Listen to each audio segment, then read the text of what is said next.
and welcome back to Season 5 of the Lighting Your Way podcast. My name is Betty Long, and I am your host during these conversations. I do hope that you enjoy them, and I look forward to hearing your feedback. I have known Maryellen Murphy for 23 years as a nursing colleague and friend, and for the last 5 years, she's been a member of the Guardian Nurses team.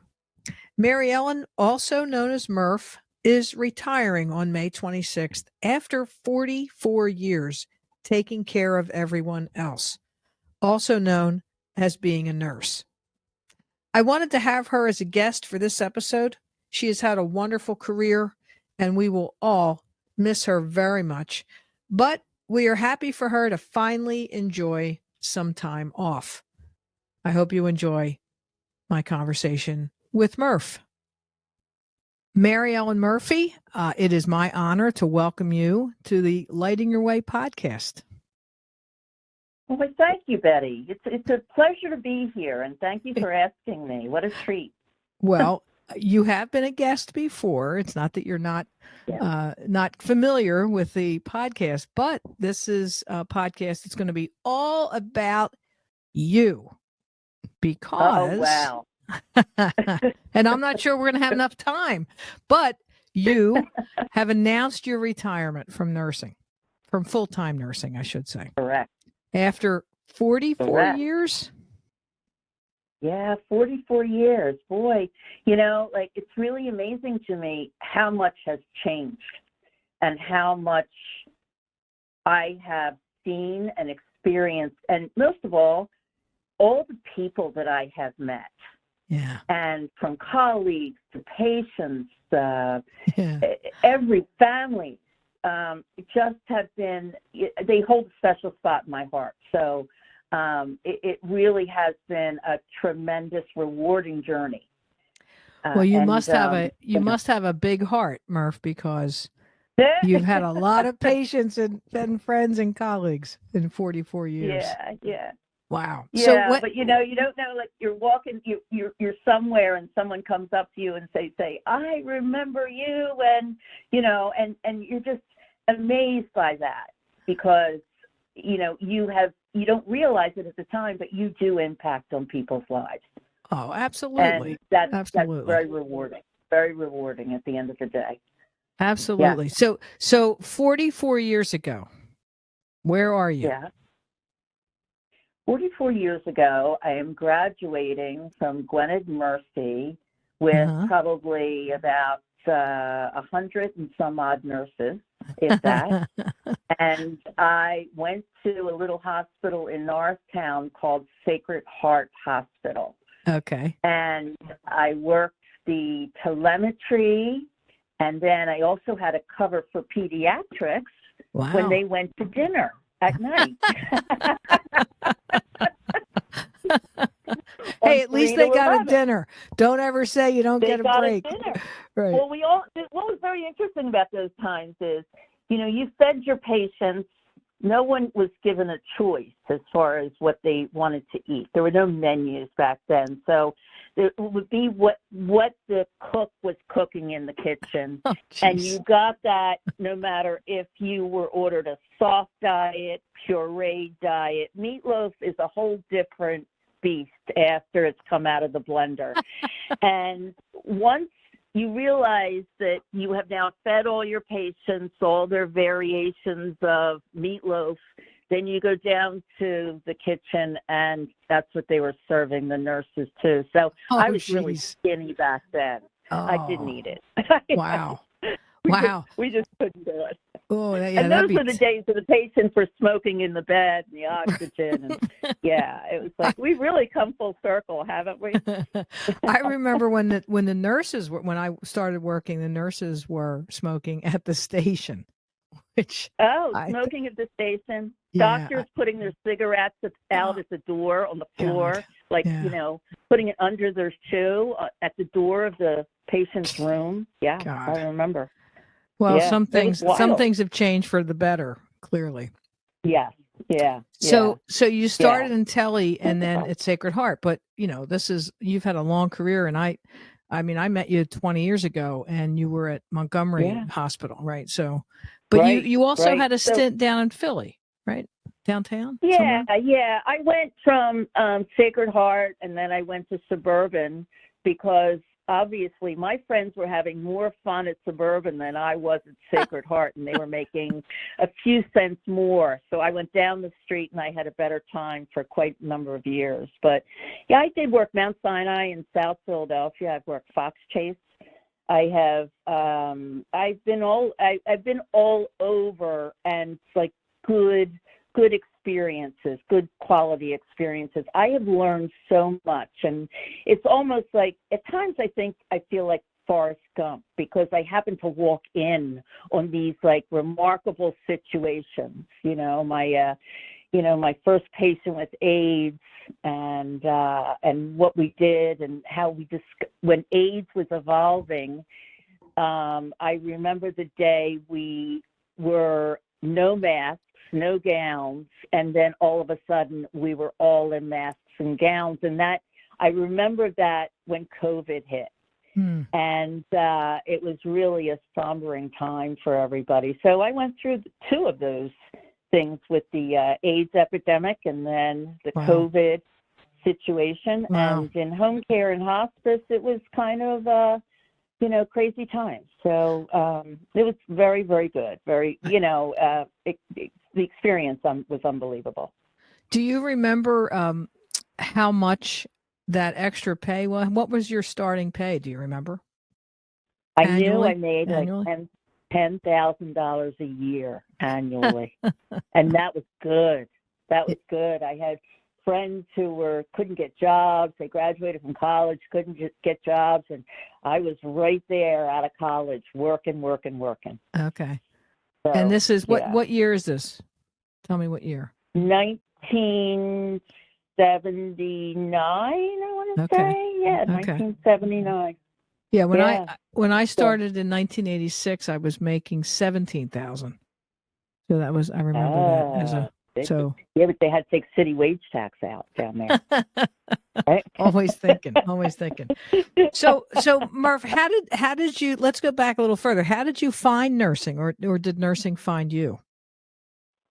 Well, nursing kind of found me. I wanted to be an artist when I was in school, and my mother said, "You can't be an artist. You have to learn. You have to make money. You're going to have to do something with your life." So much for squelching your dreams. That's right. She filled out the paperwork, and then she sent me to Gwinnett. I was kicking and screaming, but you know what? I did embrace it. I really did embrace it, and it just became like my shtick, so to speak. I say to people, I can't type. The only thing I know how to do is be a nurse. But it really was really rewarding for me, and you're a professional too. So I kind of emulated that and carried that thought with me all the way, that, we're professional nurses and we should conduct ourselves as professional nurses, and people should treat us like professional nurses. And that's just the way I roll. So it worked. It was fun. Well, and I know that back in 1979, BSN was kind of unique, right? Because I mean, I went to a diploma program, so you were kind of ahead of the curve in terms of getting a degree. Well, I had an associate's degree, and then I graduated. I had an associate's degree in nursing. That's what I graduated with starting out. And then I got a BA in English because I thought that I would write nursing journals. There was a little place in Springhouse that had a little publication place. I thought I would do that. And then I realized, after working for a while, I said, I love the additional education. I just loved the information that I would get when I would go to school. So I went back to school, and I did eventually get my BSN. But it's a lifelong journey in learning, because you just don't go and stop and then that's it, because things are constantly evolving and changing. So you constantly have to be on that brink of knowing the next step, of what they're doing now. So, I just enjoyed that. It wasn't something that I could ever stop. Just continue putting one foot in front of the other and gaining as much knowledge as I could on for what I was doing. Did your mom, after you graduated as a nurse, years later, did you ever have a conversation with your mom like, thanks, or I hate, Yeah, I did. And, but she really didn't even understand what nursing was because she wasn't. So she was just trying to get rid of you. Right. And she just wanted me to be in a respectable profession. Well, okay, that's great. It all worked out. Right. Artist, musician, something like that. It's like, you got to make some money. Right. That's great. Right. That's right. So of all the roles, I mean, you've had a lot, and I'm sure some more fond than others, but like, what were some of your fonder roles? Which ones do you look back on your career? Med surge. I want to tell you, working in ICU and telemetry, which really gave me the foundation for the clinical pieces. And then I got into home care, which I was able to bring my knowledge and expertise into a patient's home. And I found that I had this gift that I could talk to people. So I could talk to people, my friends would say, you can assess somebody on the bus, and I can, So, but that's what made it so much fun, because it's not just seeing patients. You're really developing relationships, investing in relationships, as we say in the fundamentals. Yeah. You really do get that chance, and, that's what makes it so much sweeter. So I did that, and I got into administration, wrote a lot of policies and procedures, passed a lot of surveys, sat with many a Joint Commission surveyor, many a Department of Health surveyor, and took the heat for a lot of things, and never let them see you sweat was my motto. But we made it, and it was all good. And then even that was learning, as you're going along, because you're never going to make the same mistakes again. So, that was good. But, I know years ago when I said to you, when I'm ready to take my retirement job, I'm working for you, Betty, at Guardian Nurses. And that was 5 years ago. So, I really was able to really enjoy these past 5 years. Doing this. And I also did some moonlighting for you years ago. Right. On the side. So I always loved it. Well, I think that's, when we first met, it was, I guess, 20 years ago, or maybe even older, a little longer. But, your expertise in home care, right, in elder care, kind of going into a home and assessing what's wrong, what needs to be done. Like, that's really a skill, right? Because what I appreciate when I've been with you is that you'll notice things in the home that just in a sweep. It's like a sweep of the house without really bringing attention to it. Yeah. You're like sweeping the house with your eyes, but well, did you notice that? It's like, oh no, I didn't. Yeah. Yeah. You get to be like that when you walk into a situation, because in home health, I mean, you're looking for smoke detectors. We're looking for things that would, cause a safety problem or a falling hazard for a patient and things. So I just got used to be able to look around and know what's going, lighting, steps that don't have a handrail, those kind of things. And I took some advanced certifications for that kind of stuff. So, I was trained in, looking at that and trying to, prevent patients from getting injured or any kind of harm when they were in their home as they were getting older, when they had problems with their eyes and they couldn't see and they couldn't hear. What can we do to make sure that they're as safe as possible, and how can we build it so they stay in their own home? Right. So it's automatic for me these days. And my husband won't go out with me anymore because he says, "Do you know them? When you're talking to people and you're, and you're engaging with people, it's just the way it is, Right. Suddenly it's just somebody I met at the bar, and suddenly their surgical history, their medical history. They're telling you everything. Right, and you're giving them your phone number. Give me a call on Monday. visible RN on your forehead. And one of the other things that you are really good at is going into a situation where a family is thinking about going and having a family member go on hospice. That's been one of the I not say the joys, but that is really your sweet spot, and I think that you handle it so well and so delicately. Thank you. Right? Thank you. The Thank families, yeah. That's among all the qualities and skills and good things that you have, Murph, is one of that's to have that position is pretty cool. When you think about it, that's the one of the last decisions they're making in their lives, and they're so scared of the hospice word. The last thing they need is Nurse Cratchit. Maybe some people don't know who Nurse Cratchit is, but coming in and saying you're going to get this and you're going to get that and you're going to like it. But you really need to explain sometimes very clearly, very plainly with people exactly what's going to happen.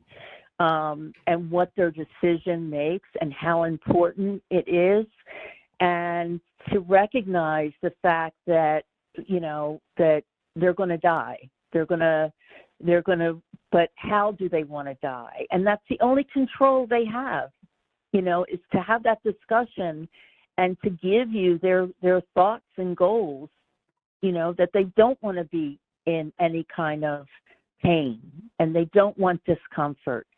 And they do or they don't want their families with them, or they do or they don't want this, or they do or they don't want that. That's a very personal conversation to have with somebody. Mm-hmm. And for me, it's a tremendous gift that they are sharing that information with me, and I really respect that. So I think that's what comes from those kind of discussions. They understand and they realize that I'm not just in there to get a job done. I want to talk to them about it so that they understand it completely. Right. Murph, why do you think, I know we've talked about this offline, but why do you think so many patients finally decide to go on hospice and they die within a day, a week? Like, this journey of terminal cancer or something else that's clearly a life-limiting diagnosis, and they can't benefit from all of the services that hospice does provide. Why do you think that is, in your experience? Well, I think because they're afraid of hospice. People are afraid of hospice. Hospice really was around in the 80s, so I want to say it's fairly new to some families, unless they've experienced it. Once they've experienced it throughout their family, then they're okay. But I know people have said to me, I'm not there yet. And where is there? Right. Then I have to say, where is there? Right. We're don't be surprised. Would you be surprised if you were to die within the next year? Or would you be surprised if mom or dad were to die within the next year? Of course I wouldn't be surprised. Well, they're usually a good candidate for hospice.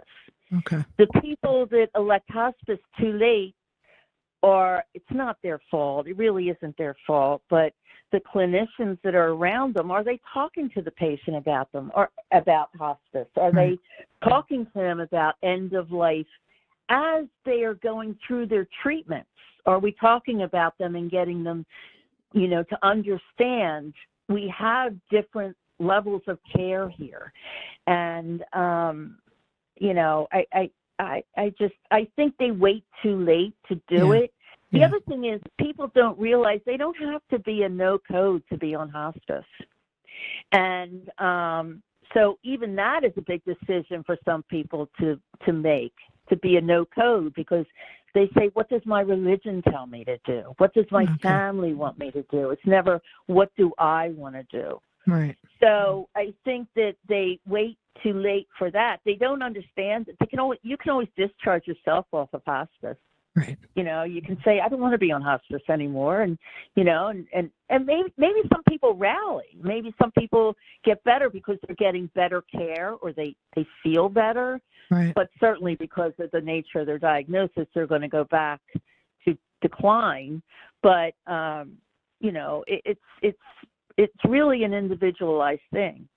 So, I think you bring up a good point, though, about the fact that clinicians are not discussing it. We've had other conversations on the podcast with Rebecca about even palliative care, to bring that up as an introduction to someone who's been diagnosed with stage 4 cancer or to just start the conversation.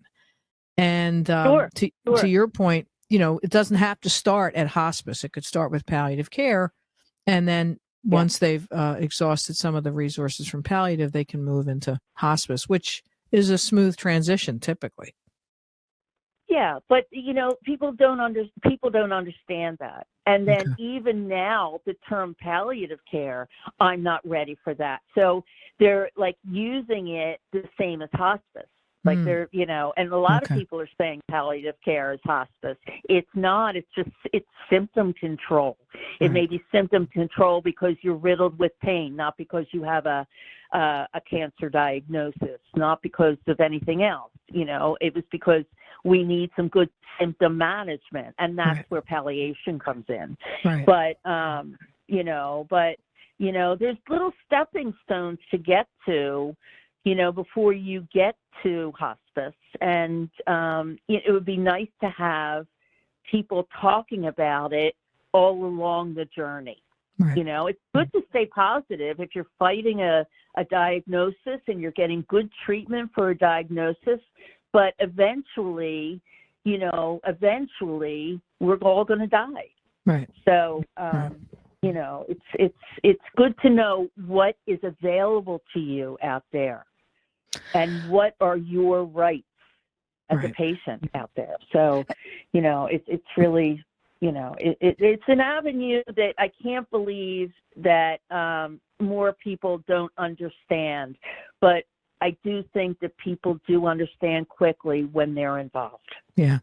Well, and listen, even as I hear you answer the questions, I can feel your passion about this. So I think that has really been one of the things that I've loved about you, is that you really do want people to understand what it is and how it can benefit them, not necessarily, limit their life or end their life.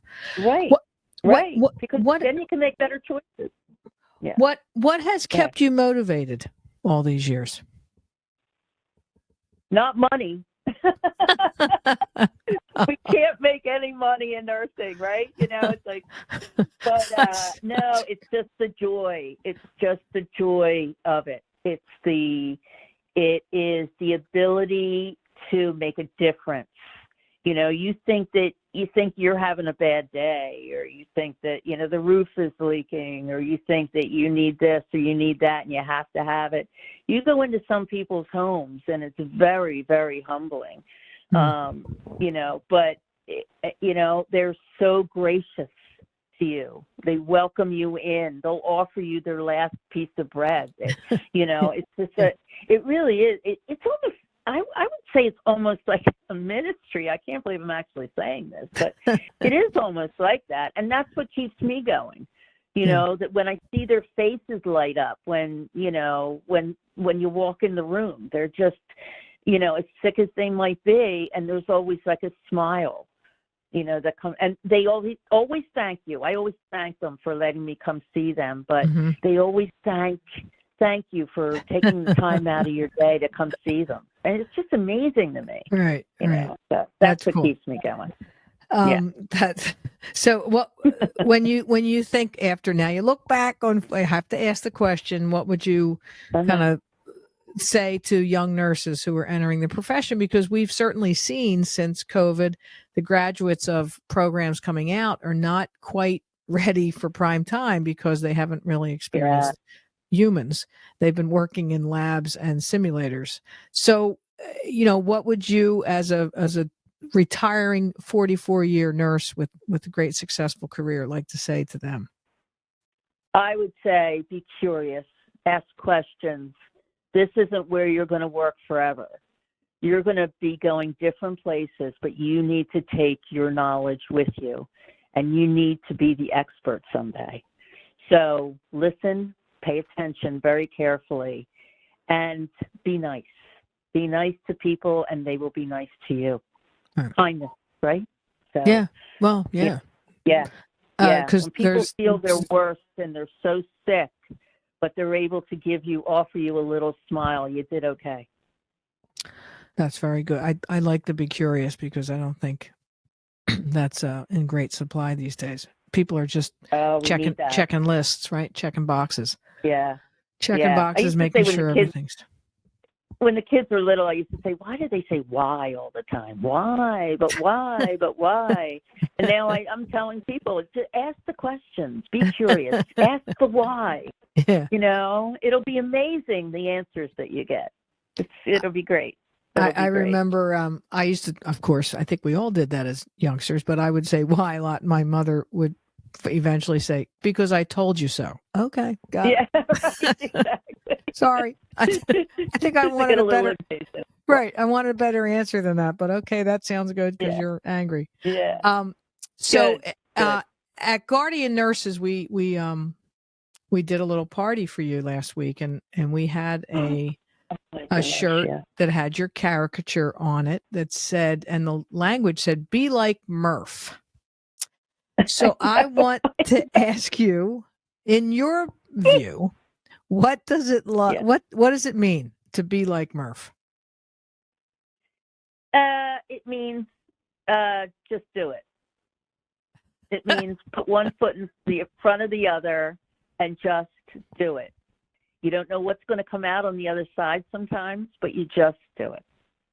And you can't do anything wrong, if you make an attempt. And, when you pick up the phone, you call somebody. When you're going to see somebody in the hospital, it's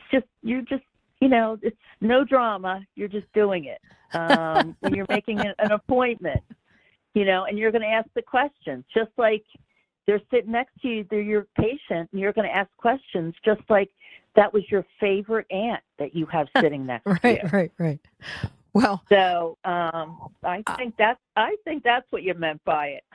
Well, all right. Let me tell you what we thought when we created that, because I know in years past when there have been nurses who have been young or perhaps not quite connecting to the role of nurse advocate, oftentimes the battle cry was "Be like Murph," because honestly, of your professionalism, right? You're respectful. You have a great sense of humor. You are curious. You're always focused on the patient, right? I think that's been evident in our conversation. You always look good, right? You're always in uniform. You're always you're always very professional. And that goes back to your initial comment about a professional nurse, right? You're very proud of who you are and what you bring to the situation. And that's what we meant. But just do it. That's another. Yeah, but then you got me a T-shirt that says "I am Murph." So it has my face on the T-shirt, with "I am Murph" on it. I never saw anything like it in my life. It just made me laugh. It should be a very empowering T-shirt. And if you ever need, the 30 of us to come out with the "Be Like Murph" T-shirt, and we can do some sort of, presentation. I can't wait to see them on the beach. Maybe we can have a banner this year that just says "Be Like Murph." Oh, there you go. Fly it over. That would be wonderful. Or we could get Gwynedd Mercy University to have their graduating class. Be like, you could do the commencement speech. Oh, be like Murph. Go. I think it could take off. I think it could take. I think this is an opportunity. So we have to make buttons and then we take money. Go ahead. I'm sorry. What are your plans? Tell us what your plans are for your retirement. My plans are I'm going to continue. I'm going to be an independent contractor with Guardian Nurses and hopefully be able to help a few more people along my journey. My nephew is starting a dental practice in Doylestown and has kindly offered and asked me if I would help him. So I might do that for a little bit. And I'm going to enjoy a very restful, peaceful summer and figure out what all you people do out there when you're not working. Right. Right. I'm going to try to go to flea markets and try to get the early sales. I heard that there's sales on certain days for people and they give them 10% off. I'm going to try to find those. And I'm going to talk to those people too. That's great. That's great. So, any travel plans? I'm gonna take a house in Florida for 3 months in the winter, next winter. Okay. Which will be fun. And so I've got a couple trips, but not in the books yet. But a little bucket list things that I need to do. And but I'm smiling more these days because I'm really getting into realizing that it's coming. So it's a wonderful thing. It's a good thing. Yes. And I do hope that you have lots of good health to enjoy that retirement, because as you have certainly seen over your 44 years, it can, right? It can be derailed pretty quickly. Yeah. Yeah, I want to get out while the getting out's good, while I can, on my own 2 feet. That's great. Well, listen, Murph, I think the world of you, and I am grateful for all that you've taught me over the years. I really I appreciate that. Wish you a lot of good things in the next couple of years. Right. And I know that, as we joked so many years ago, the nurses don't retire; they just go per diem. And that's right, they do. So that's true. You're going to keep staying around as an independent contractor. So if we can grab you for a couple cases, that'll be great. Absolutely. Absolutely. It would be my pleasure. Thank you very much. As always. All right, love. Take care. And thanks again for spending time. All right, babe. Keep up the good work. I'm proud of you. All right. Bye-bye. All right. See you. Bye-bye. If you have any questions that you would like us to address in a future episode, please email us at podcast@guardiannurses.com. That email again is podcast@guardiannurses.com. We would love to hear from you. Thank you for joining us this week. You can find the Lighting Your Way podcast on Apple Podcasts, Google, YouTube, Spotify, and Stitcher. If you liked what you heard, tell a friend and leave us a review. You can learn all about Guardian Nurses Healthcare Advocates on our website, guardiannurses.com. So until next time, find some joy in your life, pet all the good doggies and kitties, and remember to tell your people that you love them. Take care.